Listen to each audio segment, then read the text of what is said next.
Hi friends, എല്ലാവർക്കും വീഡിയോയിലേക്ക് സ്വാഗതം. ഇന്ന് ബിഗ് ബോസിൻ്റെ ഒരു ലൈവ് കാണാനിടയായി. അപ്പോൾ അതിനെക്കുറിച്ച് കുറച്ച് സംസാരിക്കാമെന്ന് വിചാരിച്ചു. ബിഗ് ബോസിലെ കണ്ടസ്റ്റൻസിൻ്റെ അവസ്ഥ എന്ന് പറഞ്ഞാൽ വളരെ ശോചനീയമാണ്. കാരണം ബിഗ് ബോസ് ഡ്രസ്സൊന്നും അവർക്ക് കൊടുത്തിട്ടില്ല. ആകെ ഇട്ടുന്ന രണ്ടെണ്ണം മാറി മാറി ഇങ്ങനെ ഇരുന്ന് അവരെ മേക്കപ്പ് ഇല്ല, ഒന്നുമില്ല. അപ്പം ഇങ്ങനെ ഒരു ഫ്രഷ്നെസ്സും ഇല്ല. മുടിയൊക്കെ എന്താ പാറിപ്പറന്ന് ഡ്രസ്സൊക്കെ ഇതായിട്ട് കണ്ടത് തന്നെ കാണുമ്പോൾ നമുക്ക് ഓഡിയൻസിനും ഒരു പ്ലസൻറ്റ് ഫീലിംഗ് ഉണ്ടാവുന്നില്ല. അവർക്കാണെങ്കിൽ ആക്ടിവിറ്റി ചെയ്യാനുള്ളൊരു ഉത്സാഹവും ഉണ്ടാവില്ല. എന്തായാലും ബിഗ് ബോസ് ഇത് കുറച്ച് കടുപ്പമായിപ്പോയി. ഒന്ന് ഡ്രസ്സെല്ലാം ഒന്ന് കൊടുത്തു കഴിഞ്ഞാൽ വലിയ ഉപകാരമായിരിക്കും. നമുക്ക് കാണുന്നവർക്കും അതെ, കളിക്കുന്നവർക്കും അതെ.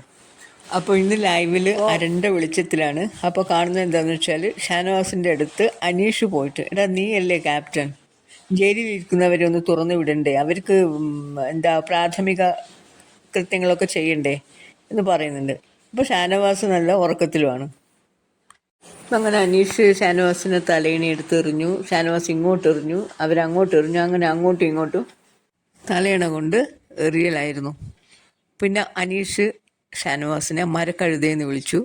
അപ്പോൾ ഷാനവാസ് അനീഷിൻ്റെ അപ്പനെ വിളിച്ചപ്പോൾ അതും, ക്യാപ്റ്റനായ ഷാനവാസിനെ വിളിച്ചപ്പോൾ അനീഷിന് വലിയ സങ്കടമായി, കണ്ണിന്ന് വെള്ളമൊക്കെ വരുന്നുണ്ടായിരുന്നു. എൻ്റെ അഭിപ്രായത്തിൽ അങ്ങനെ കരയേണ്ട ആവശ്യമൊന്നുമില്ല. മരക്കഴുതെന്നല്ലേ വിളിച്ചേ, കോവർ കഴുതെന്ന് വിളിച്ചില്ലല്ലോ. അങ്ങനെ ആശ്വസിക്കുക. അനീഷ് വളരെ സ്ട്രോങ് അല്ലേ, പിന്നെ അങ്ങനെ കരയേണ്ട ആവശ്യമൊന്നും ഉണ്ടായില്ല. പിന്നെ കുറച്ച് കഴിഞ്ഞ് അവർ ഫ്രണ്ട്സൊക്കെ ആയി, അതൊക്കെ ആ ഗെയിമിൻ്റെ ഭാഗമായിട്ട് അതങ്ങ് വിട്ടു. അപ്പം ഇന്നലെ രാത്രി കുറച്ച് സമയം കണ്ടപ്പോൾ അതിൽ അനുവിനെ ചപ്പാത്തി കട്ടുമെന്ന് ജിസയിൽ പറഞ്ഞപ്പോൾ അനുവിനത് തീരെ സഹിക്കാൻ പറ്റുന്നില്ല. അനു എന്തൊക്കെയോ പറയുന്നുണ്ടായിരുന്നു. അതിൽ അങ്ങനെയൊന്നും മനസ്സിൽ വിചാരിച്ചാൽ പോലും ഗെയിമിൽ അതൊന്നും പറയാനേ പാടില്ല. എന്താ പറയുക, ഞാൻ കൊല്ലും, പുറത്തിറങ്ങിയാൽ കാണിച്ചു തരാം, പിന്നെ എനിക്കിങ്ങനെ കള്ളപ്പേര് കേട്ട് ജീവിക്കണ്ട, ഞാൻ അങ്ങനെ ഇങ്ങനെയെന്നൊക്കെ അനു പറയുന്നുണ്ടായിരുന്നു. വളരെ ഇമോഷണലായിട്ട്. ശരിക്കും അനു ഒരു തെറ്റും ചെയ്തിട്ടില്ല. അനു വല്ലാതെ കരയുന്നു. ഇങ്ങനെ കരയാൻ നിന്നാൽ എന്ത് ചെയ്യും? സ്ട്രോങ് ആയിട്ട് അനു പറയണമായിരുന്നു ഞാൻ കട്ടിട്ടില്ല എന്ന്. കരയാണ്ട് അവിടെ നിന്ന് പറയണമായിരുന്നു. അപ്പോൾ അനു നല്ലൊരു ഗെയിമർ തന്നെയാണ്. പക്ഷേ കരച്ചിലാണ് അനുവിൻ്റെ ഒരു വീക്ക്നെസ്. അപ്പോൾ വീഡിയോ ഇഷ്ടപ്പെട്ടെങ്കിൽ ലൈക്കും ഷെയറും സബ്സ്ക്രൈബും ഒക്കെ ചെയ്യണേ.